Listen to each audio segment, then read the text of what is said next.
Class 12th physics का unit 1 जिसका नाम है स्थिर वैद्युतिकी। अंग्रेजी की बात करें तो इलेक्ट्रोस्टैटिक्स की आज चर्चा होने वाली है आज की क्लास में। तो आज की क्लास काफ़ी इम्पोर्टेंट है, तो आप क्लास को बिना स्किप किए हुए शुरू से अंत तक देखिए। आइए हम आज आपको स्थिर वैद्युतिकी इलेक्ट्रोस्टैटिक्स से रूबरू कराते हैं कि आज हम जानेंगे कि स्थिर वैद्युतिकी का रियल में मतलब क्या होता है। तो जहाँ तक आपको जानकारी होगी कि स्थिर का मतलब क्या होता है। स्थिर का मतलब होता है रुका हुआ। स्थिर का मतलब क्या होता है, रुका हुआ या विराम। स्थिर का मतलब क्या होता है, रुका हुआ या विराम। अगर वैद्युतिकी की हम बात करें, वैद्युतिकी का मतलब होता है आवेश। वैद्युतिकी की मतलब क्या होती है, आवेश। तो जहाँ तक हम इसका डिफाइन निकालने का प्रयास करें तो इससे हम साफ साफ कह सकते हैं कि जिस विज्ञान के अंतर्गत हम रुके हुए आवेशों से संबंधित घटनाओं का अध्ययन करते हैं उसे ही हम स्थिर वैद्युतिकी कहते हैं, इलेक्ट्रोस्टैटिक्स कहते हैं। यानी स्थिर वैद्युतिकी भौतिक शास्त्र की वह शाखा है जिसके अंतर्गत रुके हुए आवेशों से संबंधित घटनाओं का अध्ययन किया जाता है, उसे हम स्थिर वैद्युतिकी कहते हैं। तो यूनिट 1 जो हमारी स्थिर वैद्युतिकी के नाम से जानी जाती है, इसका चैप्टर 1 जो है, अध्याय 1 है विद्युत आवेश एवं विद्युत क्षेत्र। अंग्रेजी की बात करें तो electric charge and electric field. Chapter का नाम क्या है हमारा, विद्युत आवेश एवं विद्युत क्षेत्र। तो जो मैंने स्थिर वैद्युतिकी की डिफाइन बताई आपको, उसको आइए नोट करते हैं। तो देखिए, जैसे मैंने बताया आपको कि यहाँ पे उसी प्रकार से कि स्थिर का मतलब क्या होता है। स्थिर का मतलब होता है रुका हुआ या विराम। अगर बात करें वैद्युतिकी तो वैद्युतिकी का मतलब होता है विद्युत एंड वैद्युत आवेश।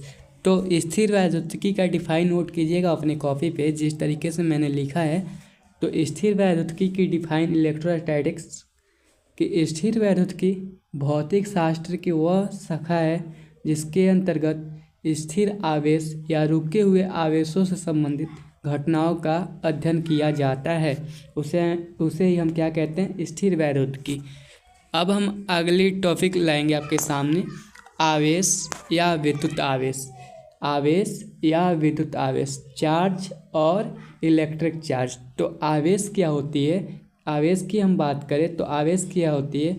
आवेश किसी पदार्थ का वह मौलिक गुण है जिसके कारण पदार्थ विद्युत क्षेत्र एवं चुंबकीय क्षेत्र उत्पन्न करता है।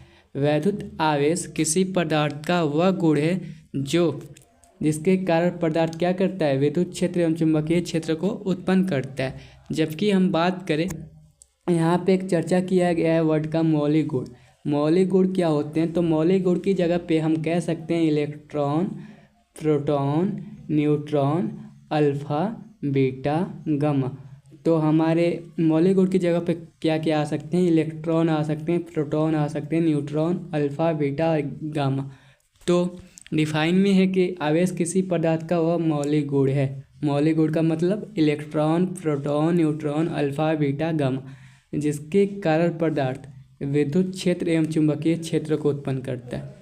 तो यहाँ पे आवेश जो होती है विद्युत क्षेत्र और चुंबकीय क्षेत्र को उत्पन्न करती है। तो इसमें भी एक रिलेशन है कि कौन से आवेश विद्युत क्षेत्र को उत्पन्न करती है और कौन से आवेश चुंबकीय क्षेत्र को उत्पन्न करती है। तो इसको हम आगे पढ़ेंगे इसको।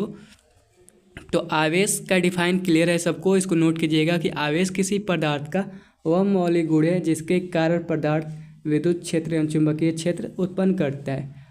हम बात करें तो आवेश को कैपिटल क्यू या स्मॉल क्यू द्वारा सूचित करते हैं। आवेश को कैपिटल क्यू या स्मॉल क्यू द्वारा प्रदर्शित किया जाता है, जबकि आवेश एक अदिश राशि है। आवेश क्या है, तो अदिश राशि है। यहाँ से आपके एग्जाम में ऑब्जेक्टिव पूछे जाएंगे कि आवेश कैसी राशि है, तो आवेश एक अदिश राशि है। तो जो मैंने आपको बातें बताई कि महत्वपूर्ण बिंदु के रूप में मैं इस बातों को फोकस कर रहा हूँ, आप इसको कॉपी पे नोट कीजिएगा जिस तरीके से मैंने लिखा है। तो पहला इसमें है कि स्थिर आवेश या विराम आवेश। स्थिर आवेश या विराम आवेश जो होती है विद्युत क्षेत्र को उत्पन्न करती है, जबकि हम बात करें कि समरूप वेग से गतिशील आवेश जो होती है विद्युत क्षेत्र और चुंबकीय क्षेत्र दोनों को उत्पन्न करती है। और तीसरी जो नोट है हमारी, इसको भी लिखिएगा आप लोग कॉपी पे अपनी। तीसरी जो होती है त्वरणित आवेश विद्युत चुंबकीय तरंग एवं प्रकाश को उत्पन्न करता है। अब हम बात करेंगे डायमेंशन ऑफ चार्ज, आवेश का विमीय सूत्र, डायमेंशन फार्मूला ऑफ चार्ज। तो इसके फार्मूला हम निकालने का प्रयास करेंगे। तो विद्युत धारा की परिभाषा से, तो विद्युत धारा की सूत्र क्या होती है, तो विद्युत धारा की सूत्र होती है कि विद्युत धारा बराबर क्या होती है। विद्युत धारा के सूत्र की बात करें तो आवेश बटे समय। तो विद्युत धारा को हम आई द्वारा प्रदर्शित करते हैं और आवेश को कैपिटल क्यू या स्मॉल क्यू द्वारा और समय को टी द्वारा। तो हम कह सकते हैं कि आई बराबर क्यू बटे टी। जब हम क्यू निकालने का कोशिश करें कि आवेश निकाले, तो क्यू जब निकालेंगे तो आई टी हो जाएगा, क्यू बराबर आई टी।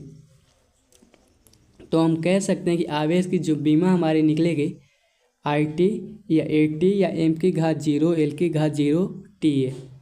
तो आवेश की बीमा क्या होगी, आई टी या ए टी या एम की घात 0 या एल की घात 0 टी ए। ठीक है, अब बात करेंगे हम आवेश के मात्रक, यूनिट ऑफ चार्ज, आवेश के मात्रक यूनिट ऑफ चार्ज।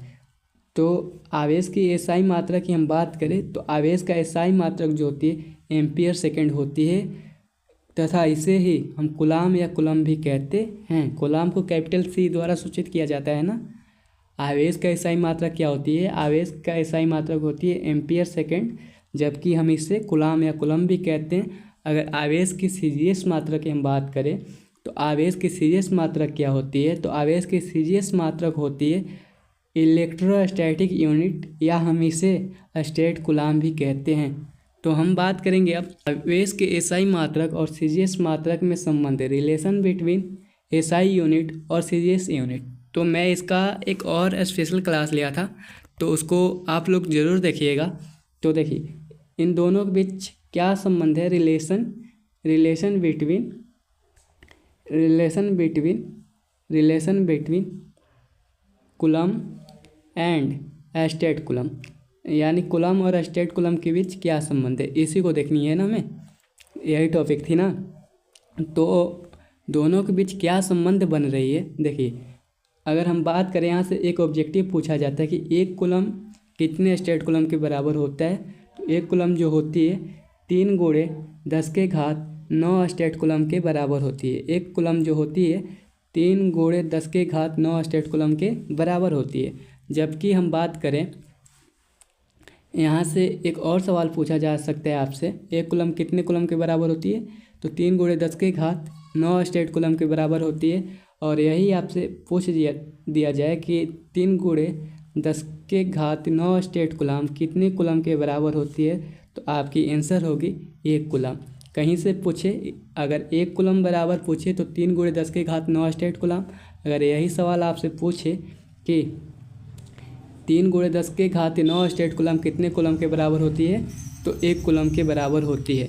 अगली आपसे रिलेशन पूछेगी कि कितने कूलम के बराबर होता है, तो एक स्टेट कूलम जो होती है 1/3 गुणे 10 के घात -9 कूलम के बराबर होती है।